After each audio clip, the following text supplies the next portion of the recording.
Welcome to Biden Brief. The content of the briefing includes: Biden's border wall plans meet resistance in South Texas.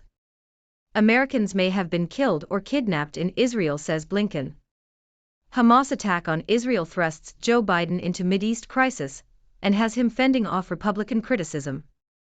Biden faces growing pressure from Democrats over border crossings. Down on the Biden economy, why Americans aren't happy. Biden's border wall plans meet resistance in South Texas. Wall Street Journal. The U.S. government has begun construction of a wall on the Rio Grande as part of President Biden's plan to control illegal immigration. This contradicts a campaign pledge not to build any new sections of the barrier. The wall has long been a contentious topic in South Texas, where environmentalists have fought to protect wildlife corridors and small landowners have opposed incursions on their property. The Biden administration has defended the wall construction, saying that the money was designated by Congress for such projects. Americans may have been killed or kidnapped in Israel, says Blinken. The Independent.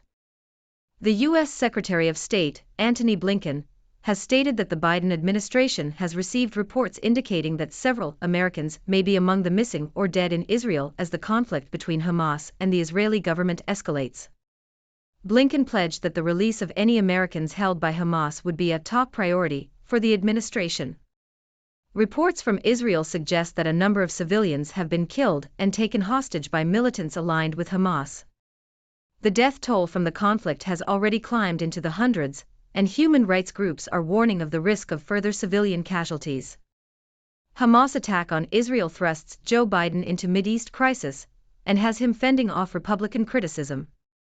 The Toronto Star. The Gaza conflict has placed President Biden in a precarious position between supporting Israel and fostering peace in the Middle East. The situation risks expanding into a broader conflict and has led to criticism from GOP presidential contenders, who believe Biden's policies have contributed to the crisis.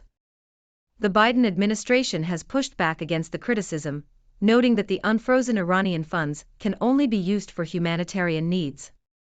Nevertheless, the attack has presented new challenges for the Biden administration, which is currently trying to navigate disputes with Iran over its nuclear program.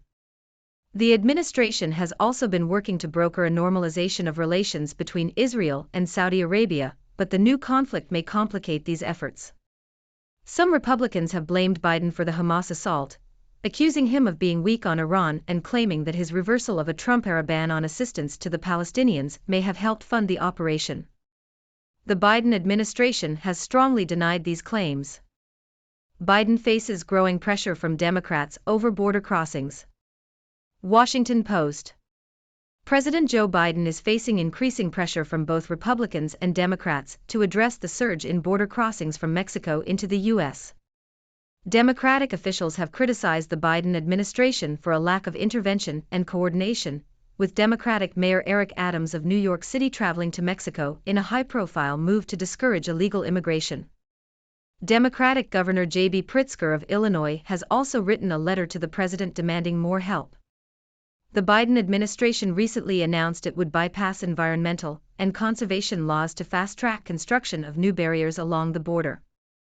The president argued that his hands were tied because Congress had provided funding for the barriers.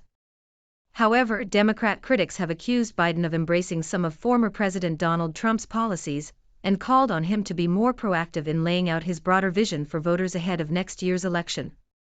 Recent polls show that less than 1 in 4 Americans approve of Biden's handling of the immigration situation at the U.S.-Mexico border, down from 28% in February. Down on the Biden economy, why Americans aren't happy. Japan Times. Paul Krugman, a columnist for the New York Times, is puzzled as to why ordinary American voters do not share his positive view of President Joe Biden's economy. Despite low inflation, low unemployment, economic growth, and high stock market valuations, Biden's economy only has a 36% approval rating from voters. Journalist Glenn Greenwald suggests that Krugman's confusion stems from his own privileged position and class bias. However, the author notes that Krugman's tastes have likely not changed much since his early days as a junior faculty member at Yale. "We will turn them into ruins," Netanyahu vows retaliation against Hamas. The Sydney Morning Herald. Israel's retaliation against Hamas is expected to be long, bloody, and destructive, as Prime Minister Benjamin Netanyahu threatens to turn parts of the Gaza Strip to ruins. The conflict has spread to northern Israel, where Hezbollah has fired rockets and shells into Israeli positions along the border with Syria and Lebanon. The Israeli military has responded with armed drone strikes on Hezbollah targets. The conflict has escalated with Hamas militants entering Israel on multiple fronts and taking hostages. The death toll is expected to rise, with hundreds already confirmed dead on both sides of the conflict. A two-state solution is finished, but Israel and Palestinians can still coexist. Here's how. The Sydney Morning Herald. The failure to establish a sovereign Palestinian state, and a corpus separatum, for Jerusalem, has come back to haunt Israel after 75 years. The two-state approach, as imagined in the UN Partition Plan and the Oslo Accords, has been dead for decades. The violence and indignities of occupation, along with the failure of Israel and the Palestinian Authority to address the factors that have led to the current conflict, are of their own making. The critical issue now is to resolve the occupation and find a new approach for the future of Israel and the Palestinians. Heather Cox Richardson's Necessary U.S. History. The Guardian. Heather Cox Richardson, a history professor at Boston College, has gained a large following with her daily newsletter, Letters from an American, which provides a historical perspective on current events.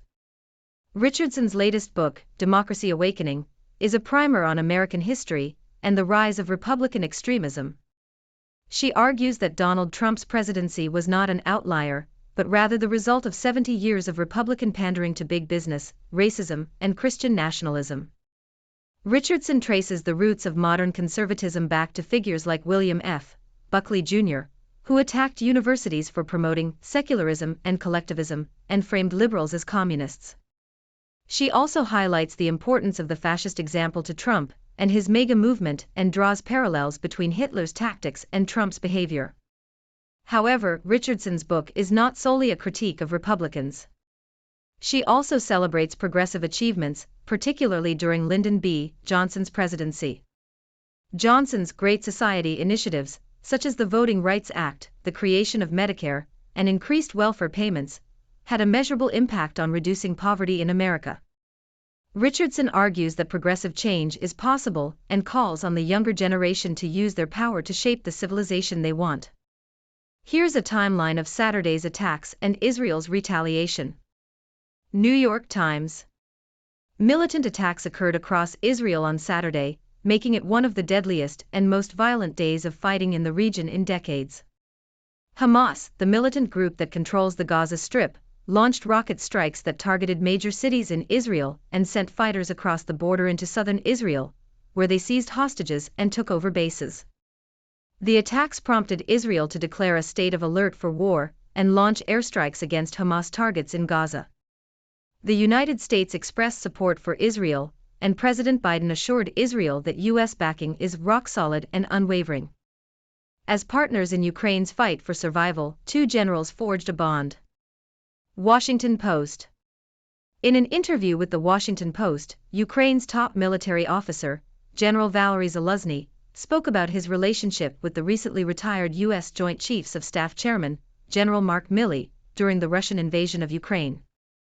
Zaluzhny said that when he first spoke with Milley, Ukraine had only a few functional aircraft and desperately needed Western assistance. However, the conversation ended abruptly and Zaluzhny cut off communication with Milley for a week. Eventually, Zaluzhny realized his country needed close communication and re-established contact with Milley.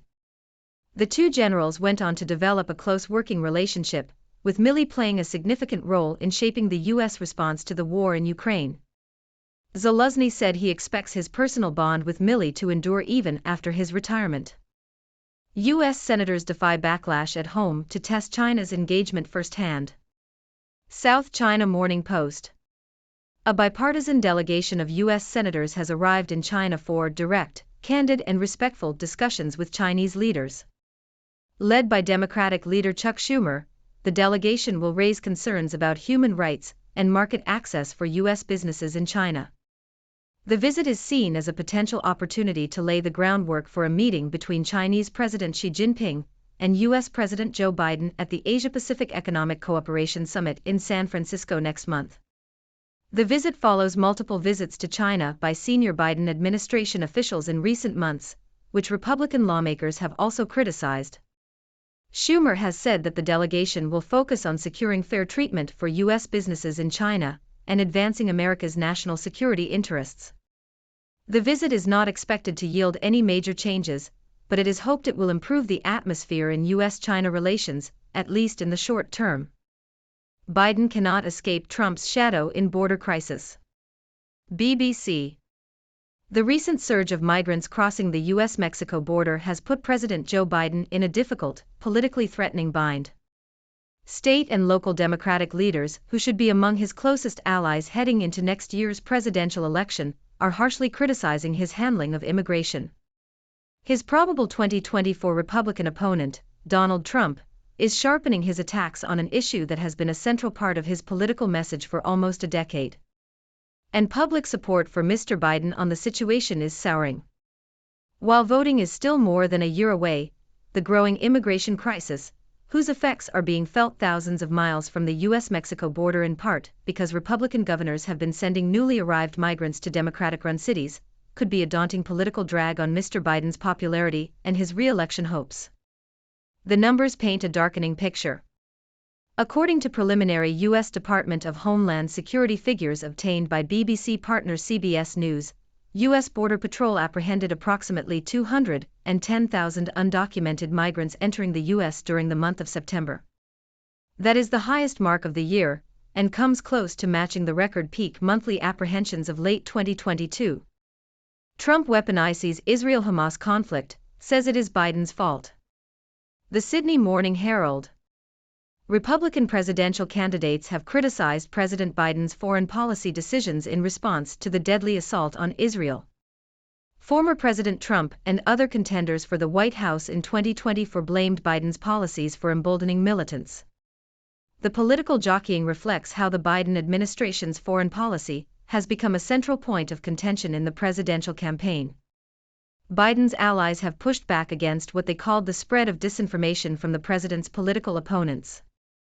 The article notes that there is no evidence that the $6 billion of Iranian funds were used in Hamas attacks on Israel. Biden's hopes for the Middle East imperiled by eruption of violence. Japan Times. The recent Hamas attack on Israel serves as a reminder that the conflict with Palestinians remains a significant issue in the Middle East.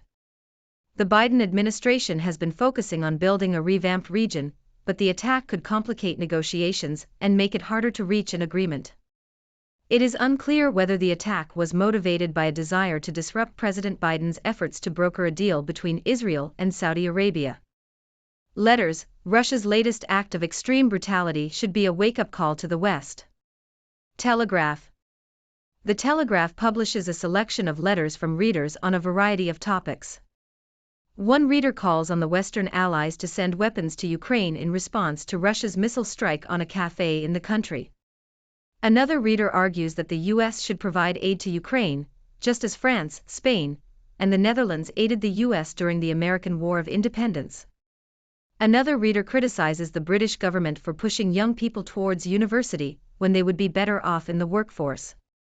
Donald Trump asks Iowans to help him win big in 2020 for caucuses to set the tone for the general election.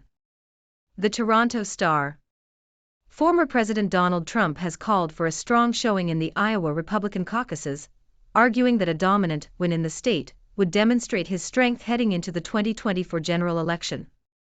Trump is expected to return to Iowa in mid-October, as Florida Governor Ron DeSantis and former South Carolina Governor Nikki Haley also step up their campaigns in the state.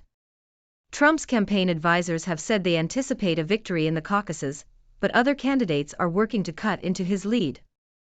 Biden administration grapples with broad repercussions of Hamas invasion. Washington Post. The Biden administration has condemned the terrorist attack by Hamas on Israel and reiterated its rock-solid support for Israeli security. President Biden stated that the U.S. stands with Israel and will ensure they have the help they need to defend themselves, as Israel has the right to do so. The administration has been in contact with officials from Israel, Jordan, Saudi Arabia, Egypt, and the Palestinian Authority. However, the senior official said that the U.S. had no indication of the sophistication of the attack by Hamas. The attack could be a setback for the Biden administration's efforts to forge a normalization accord between Israel and Saudi Arabia. Saudi Arabia has called on both sides to show restraint and activate a credible peace process that leads to a two-state solution. World is watching fears grow of a huge Gaza invasion by Israel. Al Jazeera. Fears of a huge ground invasion of Gaza are reverberating throughout the Middle East as Israel plotted its response to the worst attack it suffered in decades. Hamas gunmen rampaged through Israeli towns and killed at least 250 people on Saturday, while retreating with soldier and civilian hostages in the deadliest day of violence for Israel since the Yom Kippur War 50 years ago. Israel vows mighty vengeance after deadliest day for 50 years. Nikkei Asia. Gunmen from Hamas carried out a deadly attack on Israeli towns on Saturday, killing at least 250 people and taking hostages. Israel responded with retaliatory strikes, resulting in the deaths of over 230 Gazans. Hamas leader Ismail Haniyeh said that the assault would spread to the West Bank and Jerusalem. The violence has caused devastation in both Israel and Gaza, with bodies strewn across the streets of Sderot and hospitals in Gaza overwhelmed. Western countries, led by the United States, condemned the attack and pledged support for Israel.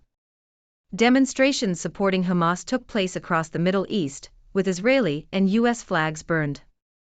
Iran and Hezbollah, Iran's Lebanese allies, openly praised the Hamas attack. Hamas has fired 150 rockets towards Tel Aviv in retaliation for an Israeli airstrike. They claim to have taken a significant number of Israeli captives, including senior officials. The Israeli military confirmed that Israelis are being held in Gaza, and said it could mobilize hundreds of thousands of reservists. Ladies and gentlemen, it's your favorite observer from the 6 Degrees World, the Sixth Doctor, here to bring you the latest news from around the globe. Today, we've got a mix of domestic and international stories that are sure to catch your attention. So let's dive in. First up, we have President Biden's border wall plans facing resistance in South Texas. It seems that the promise to not build any new sections of the wall has been broken, much to the chagrin of environmentalists and small landowners in the area. But hey, at least the money was designated by Congress, right? Next, we have reports that several Americans may be among the missing or dead in Israel as the conflict between Hamas and the Israeli government escalates. Secretary of State Antony Blinken has pledged to make the release of any Americans held by Hamas a top priority. Let's hope they can be brought home safely. Speaking of Israel, the Gaza conflict has put President Biden in a tough spot. He's caught between supporting Israel and trying to foster peace in the Middle East. It's a delicate balance that has led to criticism from GOP contenders. But hey, at least the unfrozen Iranian funds can only be used for humanitarian needs, right? Moving on to domestic issues, President Biden is facing growing pressure from both Republicans and Democrats to address the surge in border crossings from Mexico. Democratic officials are criticizing the lack of intervention and coordination, and some are even taking matters into their own hands. It seems like Biden's handling of the immigration situation is not winning him any points with the American people. On the topic of the economy, it seems that not everyone is as happy as Paul Krugman. Despite low inflation, low unemployment, and economic growth, Biden's economy only has a 36% approval rating from voters. Maybe it's time for Krugman to step out of his privileged bubble and see things from a different perspective. Now, let's talk about the ongoing conflict in the Middle East. Prime Minister Netanyahu has vowed retaliation against Hamas, and things are expected to get even more bloody and destructive. The death toll is rising, and the situation is escalating. It's a difficult situation for President Biden, who is trying to navigate disputes with Iran and broker a normalization of relations between Israel and Saudi Arabia. Let's hope for a peaceful resolution, but things aren't looking too optimistic at the moment. In international news, Canada has declined to participate in stabilizing Haiti, despite being asked to lead a multinational security force. Other countries have agreed to send troops or police, but Canada has been cautious about getting involved.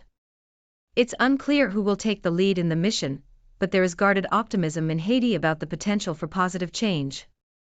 Now, let's take a look at the Israeli-Palestinian conflict. The two-state solution is dead, but there may still be hope for coexistence. It's time for Israel and the Palestinians to find a new approach and resolve the occupation. The violence and failure to address the underlying issues have brought us to this point, but it's not too late to change course. Finally, I want to highlight Heather Cox Richardson, a history professor who has gained a large following with her daily newsletter.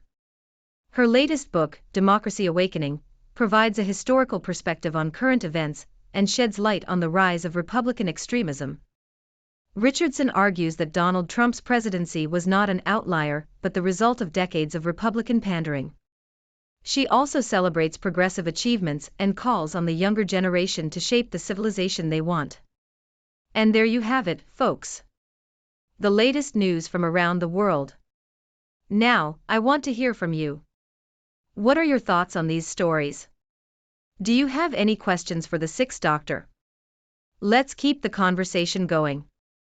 Thank you for tuning in. The content above showcases the latest briefing reports and analytical synopses, thoughtfully curated by the 6Do team. These insights stem from a wide array of reputable media outlets, think tanks, government sources, and specialized experts worldwide. We encourage you to explore these sources for a comprehensive perspective. Keep in mind that while the content may not always align with the official standpoint of 6Do Brief, it's not meant to be taken as absolute directives for decision-making. Comprising seasoned media professionals, learned scholars, and accomplished scientists, the 6Do team embodies a trailblazing, fully independent media entity. To customize 6Do Brief to meet your professional needs, you have the option to subscribe to a diverse array of briefings on our website, 6dobrief.com.